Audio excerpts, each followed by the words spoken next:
What if the kindest thing you can do this Halloween is let your dog opt out?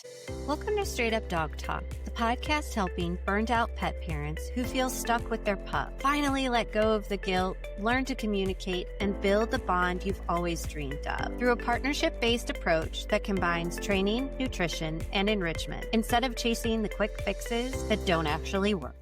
I'm Em, and in this episode, you'll learn how Halloween can quietly create the perfect storm of sensory overload and how to prevent that from escalating, why it's okay to opt out of traditions like costumes, trick-or-treaters, or forced interactions at the door, and simple swaps and enrichment ideas to make the night easier for both you and your dog. Just because your dog can handle something doesn't mean they should have to. Let's talk about Halloween.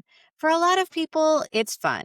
Decorations, spooky music, kids in costumes, trick-or-treaters at the front door. But for a lot of our dogs, it is too much. And if I'm being honest, for many of us, it's too much too. You've got the doorbell constantly ringing. Strangers walking up to the house, kids in hats, masks, flapping wings, swinging buckets all the way down the street. Noises that don't make sense, and a complete shift in the energy of your house. If you've got a dog who's unsure of people, anxious around chaos, afraid of loud noises, or just thrives on routine, Halloween can turn into a ticking time bomb. And here's the thing.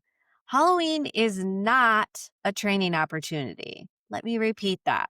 Halloween is not a training opportunity. It's not a teach your dog to love the chaos night. It's a night where you get to decide what's safe and what's not. I'll be real with you. We don't decorate the yard. We don't put up spooky lights. We don't turn the porch light on. And I don't open the door for trick-or-treaters. And we don't do costumes. And it's not because Fitz and Toby couldn't handle it. They're actually pretty resilient with stuff like costumes, decorations, lights hanging, all of that stuff.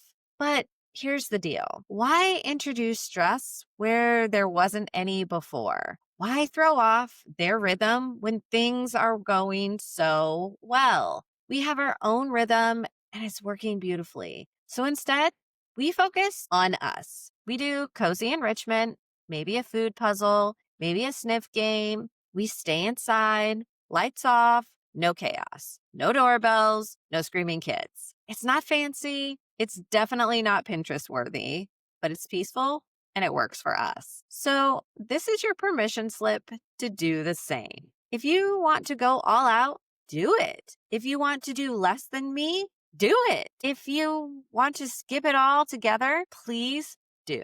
You are not a bad dog parent for choosing quiet. You're a wise one. If you do want to make the night feel more fun and grounded, here are a few low stress swaps. First of all, you can use calming support tools. I love Zen Melts from Pet Packs Co. and Pet Matrix Calm. Both are safe and non-sedating, but they do take the edge off and help the dogs relax when things get a little bit hinky. There's also, of course, snuffle mats, lick mats, and puzzle games. Let your dog decompress while staying engaged and doing something fun together. You can even prep these ahead of time and freeze them for longer lasting entertainment. Don't forget that you can always add music or white noise. This can muffle the sound of the outside voices, the extra cars passing by, bikes, and skateboards. All of the things that are happening outside at night that don't usually. Make sure to set up a safe space. Use a bedroom, a covered crate, or a gated area with comfort items like enrichment toys, blankets,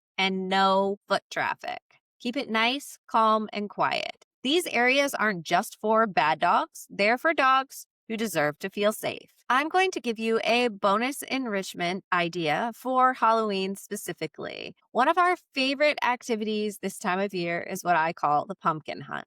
I hide treats or chews in small boxes or cups and spread them around the house for the dogs to find. It's fun, it keeps them busy, and it brings some novelty to the night without overstimulation. You can even hide a few in orange paper or use mini pumpkins. Just don't let them chew the stems. Here's your real talk challenge for the week. Ask yourself who you're trying to impress when it comes to your dog's behavior or your participation in traditions like Halloween. If it's not your dog, it might not matter. Protect their peace and yours. So if Halloween stresses your dog out, or if you've been unsure about how to handle all the noise, the costumes, or the pressure to celebrate it the right way, know this. You're allowed to choose peace. You're allowed to say no. You're allowed to do things the way that are comfortable for you and your dog. Every dog is different, and honoring that doesn't make you boring. It makes you brave. So remember, be kind, spread joy, and don't decorate for other people's approval. If you've been feeling like no one really understands what you're going through with your dog, it can feel really isolating and heavy, carrying all that weight by yourself day after day. That's why I created a free community, a safe space where you can share the hard stuff, get support, and be surrounded by people who truly get it. You'll find the link in the show notes below. Thank you for listening to Straight Up Dog Talk. Remember, new episodes drop every Monday and Wednesday. I'll see you next time.